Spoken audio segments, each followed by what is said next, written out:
Fully आप खैरियत से होंगे। कल के दिन मैंने आपको ऑलरेडी ये वीडियो दे दी थी मैनिपुलेशन के हवाले से कि मार्केट में किस तरह से मैनिपुलेशन होती है।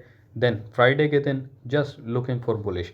मुकम्मल वीडियो देखिएगा, आपको पूरा नेक्स्ट आने वाला जो सिनेरियो अंडरस्टैंड हो जाएगा। बट अगेन मैंने आपको क्लियरली बता दिया था कि हमारे पास बेस्ट बाइंग जोन जो है 19, 23, 29 के इन बिटवीन विद मार्केट जब स्पाइक लेगी तो अपनी बाई की लिमिट्स लगा के रखेंगे।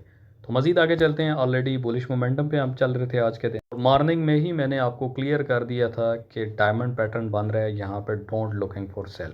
सेल नहीं करना, ओनली बुलिश मोमेंटम पे आज के दिन आप बैठेंगे। S3 का एरिया ऑलरेडी आपको बता दिया था, 1925 हमारा S3 का एरिया। इससे ऊपर ऊपर आप जितना बाय करेंगे maximum top of the top 1938 1940 के ऊपर अपना टेक प्रॉफिट बुक करें। ब्रॉडकास्ट चैनल की कोई फ़ीस नहीं है। ज्वाइन करने के लिए सिंपल एक criteria, no VIP, no paid, no fees. Video description के अंदर आपको मुकम्मल डिटेल अवेलेबल हो जाएगी।